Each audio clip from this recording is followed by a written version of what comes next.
Bright and study consultant. आज मैं आपके लिए बहुत इन्फॉर्मेटिव वीडियो लेके आया हूँ। बहुत सारे बच्चे होते हैं, अक्सर सवालात पूछते हैं कि सर हमें बताएं कि हम कौन से ऐसे वहाँ पे कोर्सेज करें जिससे हमें पीआर पॉइंट्स ज़्यादा मिले। ज़ाहिर बात है, जो भी बच्चा ऑस्ट्रेलिया जाएगा तो वो पढ़ाई के लिए तो नहीं जा रहा, वो पढ़ने के साथ साथ अपनी जॉब के लिए भी जाएगा। वो कहेगा कि मैं ज़्यादा वहाँ पे अर्निंग करूँ और अपना जो फ्यूचर है उसको सिक्योर करूँ। तो इसलिए उनके जो कोर्सेज़ होते हैं उसकी बेस के ऊपर उनको पीआर पॉइंट्स मिलते हैं। और आपको मैं वीडियो के एंड में उन सिटीज़ के बारे में बताऊंगा कि जहाँ पे आप अपनी पढ़ाई करके वहाँ पे बहुत अच्छे पीआर पॉइंट्स अर्न कर सकते हैं। अभी मैं जो कोर्सेज़ आपको बताऊंगा इसमें ख़त्मी तौर पे ये तो नहीं मैं बता सकता कि इसके अंदर जो पीआर पॉइंट्स है इसी रेशो से मिलने ज़्यादा मिलेंगे या कम मिलेंगे, क्योंकि ऑस्ट्रेलिया की पॉलिसी जो है ना वो डे बाय डे चेंज हो रही है। कुछ बच्चे ऐसे होंगे जो आपको कहेंगे जी हमने तो ये कोर्स नहीं किए, लेकिन उसके बावजूद हमें दूसरे कोर्स किए तो हमें वहाँ पे भी उसमें भी पीआर पॉइंट बहुत ज़्यादा मिल गए। तो ये एक आप इसके बारे में कुछ नहीं कह सकते, ना मैं कुछ कह सकता हूँ ना आप कुछ कह सकते, क्योंकि Australian government day by day अपनी पॉलिसी चेंज कर रही है। लेकिन हमने बहुत सारे कोर्सेज ऐसे होते हैं जिनकी वहाँ पे रेलिवेंस बहुत ज़्यादा है। तो अगर आप रेलिवेंट कोर्स करेंगे तो वहाँ पे जॉब्स उससे रिलेटेड बहुत ज़्यादा होती है। तो जब उनके जॉब ज़्यादा होंगी तो उनके पास लोग कम होंगे जॉब के लिए। तो ज़ाहिर बात है, जब आप ये कोर्सेज करके जो उस फील्ड में जाएंगे तो आपको पीआर पॉइंट भी ज़्यादा मिलेंगे। ऑस्ट्रेलिया को तो ज़रूरत होगी वहाँ पे लोगों को इस फील्ड में। तो इसलिए हमने उन कोर्सेज को आपके सामने आज रखने लगे हैं। पहला कोर्स है ऑटोमोटिव इंडस्ट्री। अभी ये ईयर 2024 का अब मिड चलने वाला है, तो अभी तक इसके अंदर 40,000 जॉब्स अवेलेबल हैं। तो अब यहाँ से अंदाज़ा लगा लें कि जो बच्चा इस इंडस्ट्री में अगर पढ़ता है और पढ़ने के बाद जब वो इस रेलिवेंट इंडस्ट्री की किसी जॉब या किसी फील्ड में जाता है तो उसको पीआर पॉइंट्स कितने ज़्यादा मिल सकते हैं, उसके लिए कोई मसला ही नहीं होगा, क्योंकि गवर्नमेंट को तो लोग चाहिए इस इंडस्ट्री में। तो इससे रेलिवेंट जो कोर्सेज हैं वो मैं आपको बताता हूँ। पहला है डीजल मैकेनिक्स, दूसरा है पैनल बीटर्स, तीसरा है मोटरसाइकिल मैकेनिक्स, चौथा है मोटर ट्रिमर्स और पांचवा ऑटोमोटिव इलेक्ट्रिशियंस। अब ये जो 5 कोर्सेज हैं, जब आप इसके अंदर बैचलर्स या मास्टर करके आप आते हैं तो आपके लिए जॉब की टेंशन ही कोई, क्योंकि ऑस्ट्रेलिया ने इस टाइम 40,000 इसकी रिक्वायरमेंट्स है जॉब्स की।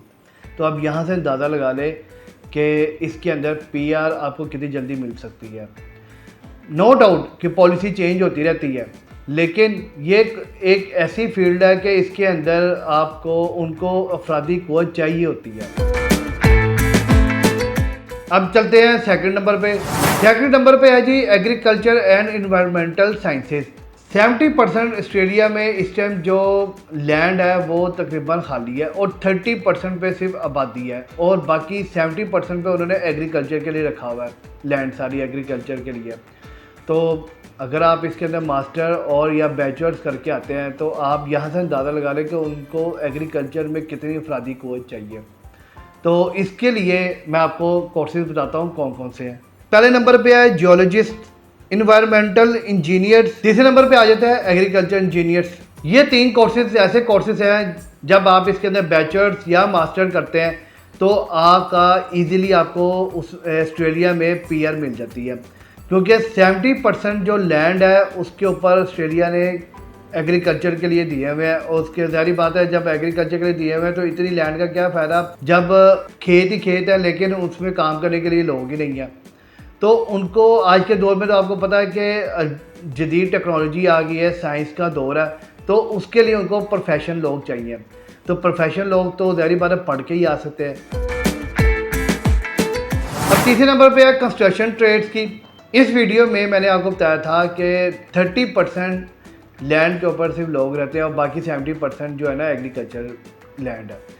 तो अब ऑस्ट्रेलिया ने ज़ाहिर बात है थोड़ा सा इसको डेवलप करना अपने मुल्क को, तो उन्होंने क्या किया, अब 30% से अबव वो आगे जा रहे हैं दूसरी लैंड की तरफ जो अभी डेवलप नहीं है।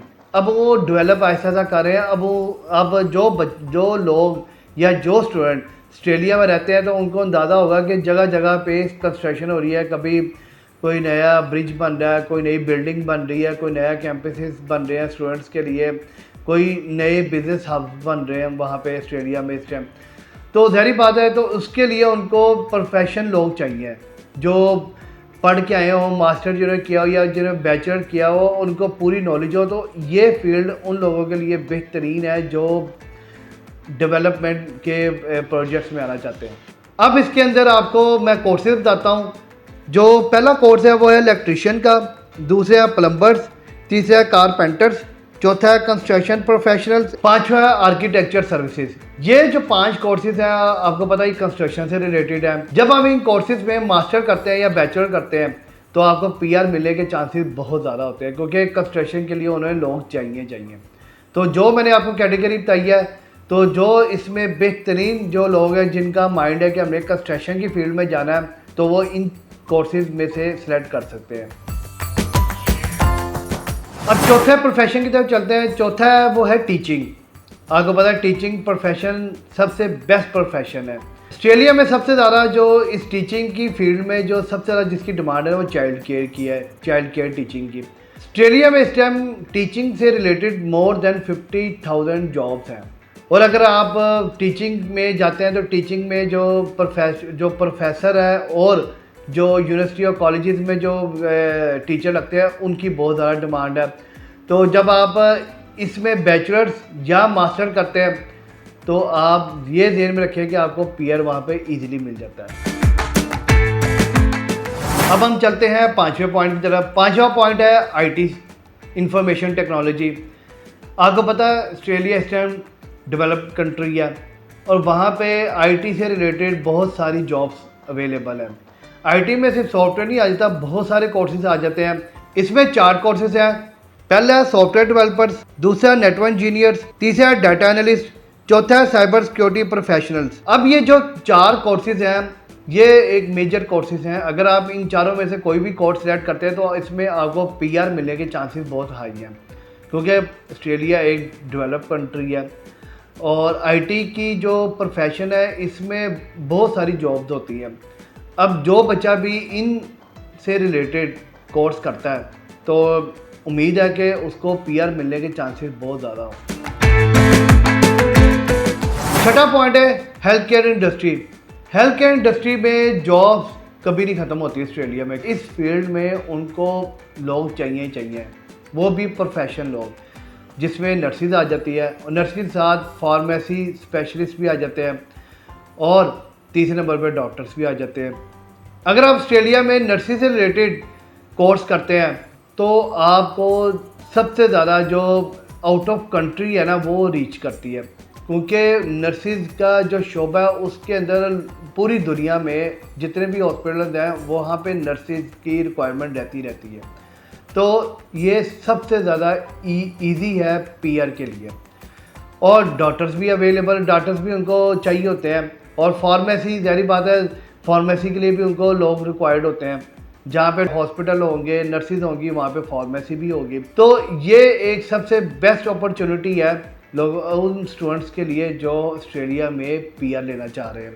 ये थे 6 मेजर पॉइंट। अगर आप इन 6 पॉइंट में से किसी को भी सिलेक्ट कर लेते हैं अपनी स्टडी के लिए तो उम्मीद है कि आपको बहुत जल्द पीआर ऑस्ट्रेलिया में मिल जाए। इसके अलावा मैंने आपको वीडियो के शुरू में बताया था कि मैं आपको उन सिटीज़ के बारे में बताऊंगा कि जहां पे आप ये कोर्स करके इजीली पीआर ले सकते हैं। पहला एसीटी, ऑस्ट्रेलियन कैपिटल टेरिटरी। यहाँ पे पीआर पॉइंट मिलने के चांसेस बहुत ज़्यादा हैं।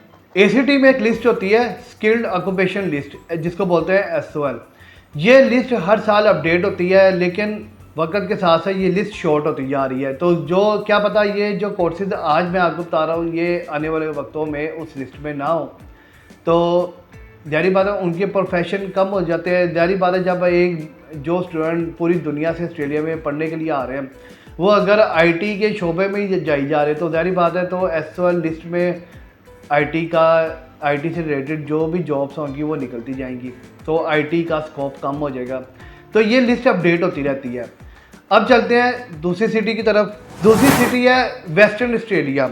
यहाँ पे सबसे ज़्यादा माइनिंग, आईटी और फार्मेसी की इंडस्ट्री बहुत ज़्यादा है। यहाँ पे जो बच्चा भी पढ़ने के लिए आएगा तो उसको इजीली पीआर मिल जाएगी। अब तीसरी सिटी है टस्मेनिया/होबार्ट। यहाँ पे आपको इजीली पीआर मिल जाती है। ये सारा साल ठंडा शहर रहता है, तो टस्मेनिया में बहुत शदीद बर्फ़बारी पड़ रही है, तो यहाँ पे जो बच्चे हैं वो कम जाते हैं। तो अगर जो बच्चे यहाँ पे जाके अपनी स्टडी करते हैं तो यहाँ पे आपको पीआर मिलने के चांसेस बहुत ज़्यादा हैं। तो ये थी 3 सिटीज़ जिसके बारे में मैंने कहा आपको बता दूँ। ऑस्ट्रेलिया में अगर आपने जाना है तो इन कोर्सेज़ को मद्देनज़र रखते हुए जाइएगा। ये ना हो कि आप कहेंगे जी मैंने आईटी से रिलेटेड में जाना है, आईटी से रिलेटेड जो कोर्सेज वो करने हैं, और बाद में वहाँ जाके आप कहेंगे मेरे तो समझ से कुछ नहीं आ रहा, मेरे तो समझ से ऊपर से गुजर रहा सारा आईटी से रिलेटेड। वो कोर्स करें जो आपका माइंड एक्सेप्ट करे, वो कोर्स ना करें जो आप ज़बरदस्ती वहाँ जाके जी ये इसका स्कोप बहुत ज़्यादा है मैं यही करूँगा, लेकिन वहाँ जाके पता चले आपके पल्ले कुछ नहीं पड़ा। तो इसलिए सोच समझ के कोर्सेज के बारे में आपने रिसर्च करनी है, फिर उसको सिलेक्ट करना है। देन जिसका स्कोप सबसे ज़्यादा होगा जिस कोर्स का, वो कोर्स सिलेक्ट करना है और जो आपको पढ़ने में आसानी हो, ताकि आपको ऑस्ट्रेलिया का वीज़ा भी इजीली मिल जाए और आपको परेशानी भी ना हो। अगर आपको मज़ीद इन्फॉर्मेशन चाहिए तो हमारे दिए गए नंबर पर कॉन्टैक्ट कर सकते हैं और हमारे वेबसाइट पे भी आप विज़िट कर सकते हैं। हमारे चैनल को लाइक और सब्सक्राइब करना ना भूलिएगा और कमेंट सेक्शन में अपने ख्यालात का इज़हार लाजमी कीजिएगा।